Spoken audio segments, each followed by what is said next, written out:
வணக்கம். News time TN நேயர்களுக்காக நான் தாமோதரன் பிரகாஷ். இந்த ஞாயிற்றுக்கிழமை நேரத்திலும் நான் உங்களுடன் பேசுவதற்கு முக்கியமாக ஒரு காரணம் இருக்குது. அந்த காரணம் நாளைக்கு சிபிஐயில் விசாரணைக்கு சம்மன் கொடுத்தது விஜய்க்கு மட்டுமல்ல, ஜான் ஆரோக்கியசாமிக்கும் சேர்த்து தான் சம்மன் கொடுத்துருக்காங்க. விஜயை விட பிஜேபி மிகவும் ஆபத்தானவராக பார்க்குறது ஜான் ஆரோக்கியத்தை தான். அவர்கிட்ட என்ஐஏ, நேஷ்னல் இன்வெஸ்டிகேட்டிவ் ஏஜென்சி, அவங்க விசாரிக்கிறாங்க. சிபிஐ மட்டும் விசாரிக்கல, நேஷ்னல் இன்வெஸ்டிகேட்டிவ் ஏஜென்சியும் விசாரிக்கிறாங்க. இந்த வழக்கு விஜய் மீது சிபிஐ வழக்காக மட்டும் போக போகிறதில்ல, என்ஐஏ தேசிய தீவிரவாத தடுப்பு பிரிவின் வழக்காகவும் போது, அதே நேரத்தில் அமலாக்கத்துறை வழக்காகவும் மாறுது. ஒரு மிகப்பெரிய சிக்கலில் விஜய் மாட்டுறாரு. நாளன்னைக்கு 2 நாட்கள் இவங்ககிட்ட விசாரணை நடக்குது. இந்த விசாரணையோட பின்னணி தகவல்களை பற்றி தான் இப்போ நான் பேச வந்திருக்கேன். ஜான் ஆரோக்கியசாமி என்கொயரிக்கு போகிறது இது வரைக்கும் எந்த மீடியாவுக்கும் லீக் ஆகலை. நமக்கு மட்டும்தான் அது தெரிஞ்சிருக்கு. இது நம்ம சேனலுடைய மிகப்பெரிய பிரேக்கிங் நியூஸ். ஜான் ஆரோக்கியசாமின்றவர் மாற்றம் முன்னேற்றம் அன்புமணின்னு சொல்லிட்டு ஒரு ஸ்ட்ராட்டஜிஸ்டாக வராரு. அதுக்கப்புறம் மாற்றவங்க எல்லாருக்கும் அவர் ஸ்ட்ராட்டஜிஸ்ட் பண்ணுறாரு. பல இடங்களில் அவர் பண்ண ஸ்ட்ராட்டஜி தோல்வியில் தான் முடியுது. இது வரைக்கும் அவர் யாரையுமே வெற்றி பெற வச்சதில்லை. ஆனால் அவர் ஒரு ஆர்டுலட் கிறிஸ்டியன். அவர் ஒரு மிகப்பெரிய கிறிஸ்தவர் மட்டுமல்ல, அவர் ஒரு கிறிஸ்தவ தீவிரவாதின்றதையும் கண்டுபிடிச்சிருக்காங்க. அதாவது அவருடைய கனெக்ஷன்ஸை பார்த்திங்கன்னா டோட்டலாக அசர்பைஜான், ஆர்மீனியா போன்ற நாடுகளில் இருக்கக்கூடிய, ரஷ்யாவுக்கு பக்கத்தில் இருக்கக்கூடிய நாடுகளில் இருக்கக்கூடிய சில கிறிஸ்தவ தீவிரவாத அமைப்புகளோடு அவருக்கு தொடர்பு இருக்குதுன்னு கண்டுபிடிச்சிருக்காங்க. அவர் பல மேடைகளில், கூட்டங்களில் மோடி திருடன், மோடி சைத்தானின் குழந்தை, அமித்ஷா மோசமானவன் அப்படின்னு அவர் பல வெளிநாட்டு கூட்டங்களில் பிரசங்கிச்சிருக்கிறதையும் அவங்க கண்டுபிடிச்சிருக்காங்க. இந்த முக்கியமான விஷயங்களில் அவங்களுடைய ஆராய்ச்சி எப்படி போகுதுன்னா, விஜய் யார், விஜயோட பேக்ரவுண்ட் என்ன அப்படின்னு அவங்க ஆராய்ச்சி பண்ணுறாங்க. ஃபஸ்ட் எடுத்த உடனே சென்ட்ரல் கவர்மெண்ட்டு, என்ஐஏவும் சரி, எல்லாருமே விஜய் யார், விஜயோடைய ஃபண்டிங் எப்படி வருது அப்படின்றத கண்டுபிடிக்கிறாங்க.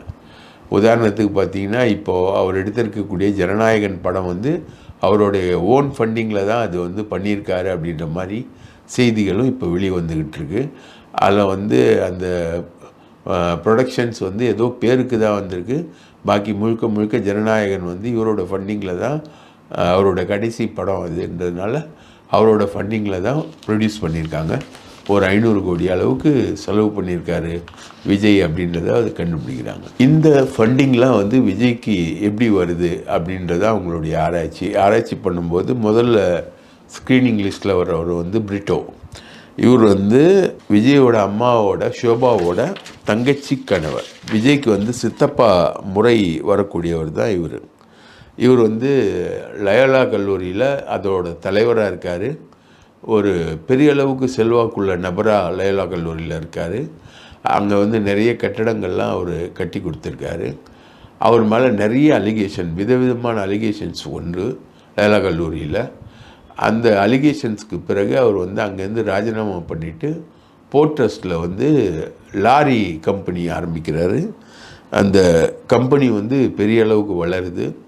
அந்த கம்பெனி பெரிய அளவுக்கு வளரும்போது நாளைய தீர்ப்பு உட்பட விஜயை வச்சு ஒரு 2-3 படம் எடுக்கிறார் இவர். அந்த அளவில் இவருடைய இது முடிஞ்சு போகுது. ஆனால் ஜான் ஆரோக்கியசாமின்றவர் எப்படி ஆப்ரேட் ஆகிறாரு அப்படின்னு பார்க்கும்போது, இந்த ரோமன் கேத்தலிக் ஃபண்டு, அந்த ஃபண்டு இவருக்கு நிறைய கண்ட்ரீஸ்லேருந்து வருது. நிறைய கிறிஸ்தவ தீவிரவாத அமைப்புகள்லேருந்து இவருக்கு ஜான் ஆரோக்கியசாமி மூலமாக விஜய்க்கு ஃபண்டு வருது. இவ்வளோ பிரச்சனைகள் நடக்கும்போதும் பிஜேபி இவ்வளோ ப்ரெஷர் கொடுக்கும்போதும் இவர் ஏன் வந்து கூட்டணியை விட்டு இவர் ஏன் மாறலை அப்படின்றது வந்து அவங்களுக்கு ஆச்சரியமாக இருக்குது பிஜேபிக்கு. அதனால தான் அவங்க வந்து இதை வந்து ஆராய்ச்சி பண்ணுறாங்க. ஆராய்ச்சி பண்ணும்பொழுது பார்த்திங்கன்னா முழுக்க இவருக்கு பணம் வந்து இந்த கிறிஸ்துவ அமைப்புகள்லேருந்து வருதுன்றதை கண்டுபிடிக்கிறாங்க. இவரை வந்து நாளைக்கு விசாரணைக்கு உட்படுத்தும் போது என்ஐஏவும் இந்த கிறிஸ்துவ ஃபண்டு எல்லாத்தையுமே ஆர்கனைஸ் பண்ணுறது வந்து ஜான் ஆரோக்கியசாமி தான். இப்போ நம்ம ஊடகவியலாளர் ஃபெலிக்ஸை கூட கொண்டு போய் சேர்த்தார் இல்லைங்களா, அதுவும் ஜான் ஆரோக்கியசாமி தான். அவர் வந்து நிறைய புது அலுவலகங்கள்லாம் வாங்கினார். அதில் ஜான் ஆரோக்கியசாமி ஃபண்டு இருக்காது தெரியல. ஜான் ஆரோக்கியசாமி தான் ஃபெலிக்ஸை கொண்டு போய் சேர்க்குறாரு, தவைக்காலில் சேர்க்குறாரு. இந்த ஜான் ஆரோக்கியசாமி தான் வந்து ஒரு பெரிய அளவுக்கான ஃபண்டை வந்து ஜென்ரேட் பண்ணி விஜய்க்கு கொடுக்குறாரு. விஜயை வச்சு நிறையா விஷயங்கள் ஆர்கனைஸ் பண்ணுறாரு. இந்த ஜான் ஆரோக்கியசாமியுடைய கால்குலேஷனில் தான் வந்து விஜய் வந்து காங்கிரஸோட லிங்க் வர்றாரு. பிஜேபியுடைய ஒரு ஸ்ட்ராட்டஜி ஒரு ஃபார்ம் ஆகும்போதே தெரியும். பிஜேபிக்கு இவரோட விஜய் கட்சி ஆரம்பிக்கும் போதே தெரியும். அதுதான் நம்ம ஏற்கனவே சொன்னோம். பாஷ்யம் பில்டர்ஸ் அபினேஷ் மூலமாக பிஜேபிக்கு ஆதரவான ஒரு கட்சியை தான் நான் கொண்டு வருவேன் அப்படின்ற ஒரு நம்பிக்கையில் பிஜேபிக்கு நம்பிக்கை கொடுத்து ரஜினி எக்ஸ்பெரிமெண்ட்டில் பிஜேபி ஃபெயிலியர் ஆன உடனே விஜய் எக்ஸ்பெரிமெண்ட்டில் அவங்க வந்து சக்சீட் ஆகிற மாதிரி விஜய் வந்து நிறைய ப்ராமிஸ் வந்து அபினேஷ் மூலமாக அமித்ஷாவுக்கு கொடுக்குறாரு. கொடுத்துட்டு பிஜேபியோட பி டீம் மாதிரி தான் இவர் வருவார் அப்படின்ற ஒரு எக்ஸ்பெக்டேஷன் வந்து பிஜேபிக்கு இருக்கிற அந்த சூழ்நிலையில் இவர் அந்த மாதிரி வரல. ரைட்டா? அப்போது பிஜேபி இவர்கிட்ட ஸ்ட்ராட்டஜியை மாற்றுது. என்ன ஸ்ட்ராட்டஜியை மாற்றுதுன்னா, நீ திமுகலேருந்து காங்கிரஸ் கூட்டணியை பிரித்து கொண்டு வா அப்படின்ற மாதிரி ஒரு ஸ்ட்ராட்டஜியை மாற்றுது. அந்த ஸ்ட்ராட்டஜிக்கு இவர் ஒர்க் பண்ணுறாரு. அப்போது வந்து நம்ம பிரவீன் சக்கரவர்த்தி, மாணிக்கம் தாக்கூர் போன்ற ஆட்களையும் பிஜேபி வந்து தனது ஏஜென்ட்டுகளாக மாற்றி அவங்களுக்கெல்லாம் ஃபண்டு பண்ணி, ஆதவ் அர்ஜுனா மூலமும் ஃபண்டு பண்ணி, ஆதவ் அர்ஜுனாவுக்கு 13 அமலாக்கத்துறை கேஸ் இருக்குது. அதனால் பிஜேபி சொல்கிறது ஆதவ் அர்ஜுன் ரெட்டியும் கேட்பார். அவரும் ஃபண்ட் பண்ணி மாணிக்கம் தாக்கூர், பிரவீன் சக்கரவர்த்தி, சசிகாந்த் செந்தில் இவங்களை எல்லாரையும் செட் பண்ணுறாங்க. செட் பண்ணி ஓவராக குரல் வந்து ஓவராக கொடுக்குறாங்க. இப்போ நடந்த காங்கிரஸ் கமிட்டி கூட்டத்தில் கூட ப. சிதம்பரம் ரொம்ப தெளிவாக பேசுகிறார். டெல்லியில் இப்போ நடந்த கூட்டத்தில் என்ன பேசுகிறான்னா, நீங்கள்லாம் வந்து திமுக கூட்டணியை விட்டு வரணும் அப்படின்ற மாதிரி நீங்கள்லாம் பிளான் பண்ணுறீங்க. உங்களுக்கு வந்து ரியலாக ஸ்ட்ரென்த்தே தெரியல, நம்மளுடைய லோக்கல் ஸ்ட்ரென்த் என்னன்னு தெரியல. நம்ம வந்து திமுக கூட்டணியில் தான் இருக்கணும், அப்போ தான் நம்ம ஜெயிக்க முடியும். திமுக கூட்டணிக்குள்ளே சீட்டு அதிகமாக வேணும்னா அதை நம்ம பேசிக்கலாம், கேட்டுக்கலாம், அதை நம்ம முடிவு பண்ணிக்கலாம். ஆனால் திமுக கூட்டணியை நீங்கள் ஓப்பனாக விமர்சிக்கிறது வந்து எதிரிகளுக்கு தான் சாதகமாக போகும் அப்படின்னு சொல்லிட்டு ப. சிதம்பரம் சொல்கிறாரு. அதை எதிர்த்து பிரவீன் சக்கரவர்த்தி, மாணிக்கம் தாக்கூர்லாம் பேசுறதுக்கு பிளான் பண்ணியிருக்காங்க. அதுக்கு முன்னாடியே செல்வ பெருந்தகை பேசி ப. சிதம்பரம் சொல்கிறது தான் கரெக்டு, இந்த மாதிரி சூழ்நிலையில் நம்ம இப்படி தான் பிஹேவ் பண்ணோம், திமுக கூட்டணிக்கு எதிராக நம்ம பேசுகிறது, வெளிப்படையாக பேசுகிறது வந்து எதிரிகளுக்கு தான் சாதகமாகும், அது பாஜக கூட்டணிக்கு தான் சாதகமாகும், அப்படி பேசுகிறது பாஜக ஒர்க்கு அப்படின்னு செல்வ பெருந்தகை பேசுகிறார். உடனே பிரவீன் சக்கரவர்த்தியும் மாணிக்கம் தாக்கூரும் எழுந்து பேசுகிறாங்க. பிரவீன் சக்கரவர்த்தி வந்து நடிகர் விஜய் வந்து இன்றைக்கி இருக்கிற மாதிரி வர பாராளுமன்ற தேர்தலுக்கு இருக்க மாட்டார், அவர் வளர்ந்துடுவார், அப்போ நம்ம அவர் கூட சேர்ந்து அலையன்ஸ் வைக்கிறது கஷ்டம், எனவே இப்போவுமே வைக்கலாம் அப்படின்னு அவர் பேசிக்கிட்டே இருக்கும்போது ராகுல் காந்தி, நீ பேசாத, உட்காரு, நம்ம பேசிக்கலாம், டெல்லியில் பேச வேண்டிய விஷயங்களை நம்ம டெல்லியில் பேசிக்கலாம் அப்படின்னாரு. மாணிக்கம் தாக்கூர் ஏந்து விஜய்க்கு ஆதரவாக 2-3 வார்த்தை சொல்கிறதுக்குள்ளே நீ பேசாத, உட்காரு அப்படின்ட்டார். அதுக்கப்புறம் அந்த கூட்டத்தோட ரெசல்யூஷன் எப்படி போச்சுன்னா, காங்கிரஸ் வந்து திமுக கூட்டணியில் வந்து தொடர்றது, கூட்டணி தொடர்பான விஷயங்களை வந்து டெல்லி பேசிக்கும், மாநிலத்திலேருந்து யாராவது நீங்கள் பேசுனீங்கன்னா அது தொடர்பான நடவடிக்கை ரொம்ப ஸ்ட்ரிக்டாக இருக்கும். மாநில தலைமை நடவடிக்கை எடுக்கலாம். அவங்க வந்து வெறும் இன்ஃபர்மேஷன் மட்டும் எங்களுக்கு கொடுத்தா போதும்னு சொல்லிட்டு டெல்லியில் நடந்த பேச்சுவார்த்தை இப்போ முடிஞ்சிருக்கு. ஆனால் இதுக்கு முன்னாடி மாணிக்கம் தாக்கூர், ஜோதிமணி, சசிகாந்த் செந்தில், செல்வ பெருந்தொகை, சசிகாந்த் செந்தில், மாணிக்கம் தாக்கூர், ஜோதிமணி, இவங்க எல்லாருமே வந்து முழுக்க விஜய்க்கு ஆதரவாக பேசிக்கிட்டு இருந்த டைமு. இந்த டீமை எல்லாத்தையுமே செட் பண்ணது பிஜேபி தான். அங்கேருந்து செட் பண்ணி பேச வைக்கிது. அதுக்கு வந்து விஜயோட ஆதரவும் வந்து இவருக்கு பெரிய அளவுக்கு கிடைக்கிது. இது எல்லாமே வந்து பிஜேபி கொடுத்த ஒர்க்கு. அப்புறம் செகண்டில் வந்து இவங்க 2வது கட்டமாக ஸ்ட்ராட்டஜியை வந்து பிஜேபி மாற்றுது. காங்கிரஸ் வந்து திமுகவுடனே இருக்கிறது நல்லது, தனியாக இவங்க விஜயோட வந்து ஒரு 4 சீட்டு ஜெயிச்சா கூட தனியாக அடைந்த வெற்றின்ற மாதிரி கட்சியை வளர்க்க ஆரம்பிச்சிருவாங்க, அங்கே இருக்கிறது தான் நல்லதுன்றது செகண்டு பிஜேபி ஸ்ட்ராட்டஜி. ஆனால் பிஜேபிக்கு புரியாத விஷயம் என்னென்னா, நம்ம இவ்வளோ ப்ரெஷர் கொடுத்தோம், நம்ம சொல்கிற ஒர்க்கை, காங்கிரஸை உடைக்கிற ஒர்க்கை அவன் செய்கிறான். ஆனால் அதை முழுமையாக உடைக்க முடியல அப்படின்னா அவன் நேச்சுரலாக எங்கே வரணும்? விஜய் ஆட்டோமேட்டிக்காக நம்மக்கிட்ட கூட்டணிக்கு வரணும். நம்மக்கிட்ட கூட்டணிக்கு வராமல் தடுக்கிறது எது அப்படின்னு பார்த்தா ஜான் ஆரோக்கியத்தோட ஃபாரின் ஃபண்டு. அந்த ஃபண்டு வந்து ஆதவ் அர்ஜுனா ஃபண்டை விட, பிஜேபி கையிலேருந்து கொடுக்குற ஃபண்டை விட மிக அதிகமாக ரொம்ப வருஷமாக அது நீடிக்குது. அவன் அரசியல் கட்சி ஆரம்பித்ததற்கு காரணமே அந்த ஃபாரின் ஃபண்டை வந்து என்ஜாய் பண்ணுன்றதுக்காக தான் அவன் அரசியல் கட்சி ஆரம்பிக்கிறான். அதனால் மோடியையும் அமித்ஷாவையும் சாத்தான், பிசாசு அப்படின்னு பேசக்கூடிய ஜான் ஆரோக்கியசாமி மேலே ஏகப்பட்ட அலிகேஷன் இருக்குது. ஏற்கனவே ஒரு ஆடியோ டேப் ஒன்று வெளியில் வந்தது. ஜான் ஆரோக்கியத்துக்கும் புசி ஆனந்துக்கும் இடையே நடக்கக்கூடிய சண்டை வந்து இவங்க வந்து இப்போ விஜயை வந்து அழிச்சிருவாங்க அப்படின்ற மாதிரி ஜான் ஆரோக்கியம் பேசுகிற மாதிரி ஒரு ஆடியோ டேப்பும் ஒன்று ஏற்கனவே வெளியே வந்தது. இந்த ஜான் ஆரோக்கியத்தை இனிமேல் பட்டு சும்மா விடக்கூடாது. இவரோட ஃபண்டு சம்மந்தமான டீட்டெயில் ஃபைல் எல்லாத்தையும் பிஜேபி கலெக்ட் பண்ணிடுச்சு. முழுக்க விசாரணையில் அவங்க கலெக்ட் பண்ணிட்டாங்க. அந்த ஃபைலை வச்சுக்கிட்டு தான் நாளைக்கு விசாரணை என்பது நடக்க போகுது. அந்த விசாரணையில் விஜயை கைது பண்ணுறாங்களோ இல்லையோ அது செகண்டரியாக வச்சுருக்காங்க. கரூர் இன்சிடெண்ட் சம்மந்தமான விஷயமாக அது வச்சுருக்காங்க. ஆனால் ஜான் ஆரோக்கியத்தை இந்த ஃபாரின் ஃபண்டு விஷயமாக என்ஐஏ கொஸ்டின் பண்ணி, அமலாக்கத்துறை கொஸ்டின் பண்ணி, அதுக்கப்புறம் ஜான் ஆரோக்கியத்தை வந்து கைது பண்ணிடுவாங்க அப்படின்றது வந்து நமக்கு கிடைக்கக்கூடிய சிபிஐ வட்டாரங்களிலிருந்து கிடைக்கக்கூடிய தகவல்களாக நமக்கு இருக்கிறது. அதை தான் நாம் வாசகர்களோடு பகிர்ந்து கொள்கிறோம்.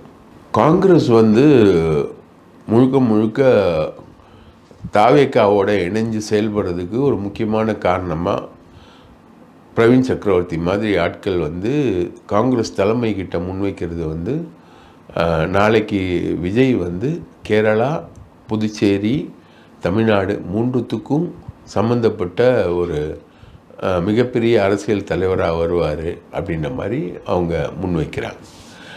ஆனால் இவங்க முன்வைக்கிறதுக்கு பின்னணியில் வந்து பிஜேபி இருக்கிறதா காங்கிரஸ் தலைமையிலேயே ஒரு சந்தேகம் உருவாயிடுச்சு.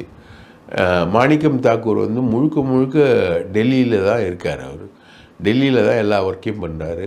விருதுநகர் பாராளுமன்ற தொகுதியில் வெறும் 4500 வாக்குகளில் அவர் வெற்றி பெறதுக்காக திமுக வந்து அவ்வளவு கடினமாக உழைச்சி அவரை வந்து விஜயபிரபாகரன்கிட்டேருந்து அவரோட வெற்றியை தடுத்து அவரை வந்து காப்பாற்றி இது பண்ணியிருக்காங்க. அதே மாதிரி பிரவீன் சக்கரவர்த்தி மயிலாடுதுறையில் போட்டி போடுறதுக்காக முயற்சி பண்ணுறாரு, சீட்டு கேட்குறாரு. பிரவீன் சக்கரவர்த்தி வந்து பிடிஆர் பழனிவேல் தியாகராஜனுடைய டேப்பு, அதாவது மாப்பிள்ளை சபரீசனும் உதயநிதி 35,000-45,000 கோடியை சம்பாதிச்சிட்டாங்க, அவங்களுக்கு பணத்தை என்ன பண்ணுறதுனே தெரியல, மூச்சுக்கிட்டு இருக்காங்க, எங்கிட்ட ஐடியா கேட்குறாங்க அப்படின்னு பழனிவேல் தியாகராஜன் வந்து பிரவீன் சக்கரவர்த்தி கிட்ட சாதாரணமாக அவரோட டெல்லி வீட்டில் பேச அதை வந்து சாதாரண ரெக்கார்ட் பண்ணிவிட்டு அதை ஒரு டேப்பாக்கி சசிகாந்த் செந்தில் அவர் இது ஒரு முக்கியமான கேரக்டர், ரொம்ப அமைதியாக இருக்கிற மாதிரி ஒரு கேரக்டரு.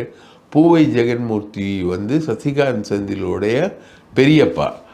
அதனால் இந்த கேரக்டர்ஸ் எல்லாமே எப்படி ஆப்ரேட் ஆகுன்றது நல்லா தெரியும். நமக்கு பூவை மூர்த்தியும் தெரியும், பூவை ஜெகன்மூர்த்தியும் தெரியும். இவங்கெல்லாம் எப்படி ஆப்ரேட் ஆவானுங்கன்னு தெரியும், எப்படி காசுக்காக எந்த வேலை வேணாலும் செய்வாங்க அப்படின்னு தெரியும்.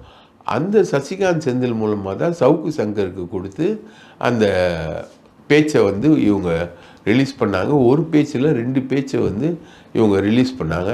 அதை வந்து இவர் பெருசாக பேசிக்கிட்டார். எந்த பத்திரிகையாளரும் பிரேக் பண்ண முடியாத ஸ்டோரியை பிரேக் பண்ணோன்னு. இது ஸ்டோரியே கிடையாது. ஒருத்தனுடைய சம்மதம் இல்லாமல் அவனோட பேச்சை, அவன் கேஷுவலாக பேசின பேச்சை வந்து ரகசியமாக ரெக்கார்ட் பண்ணி அந்த பேச்சை வந்து வெளியிடுறது என்ன விதமான ஜேர்னலிசம்னு தெரியல. இது ஜேர்னலிசத்துக்குள்ளேயே வராது. இது புரோக்கரேஜ், இது வந்து மிரட்டுறது, பிளாக்மெயில், இதுக்காக பண்ணுற வேலை.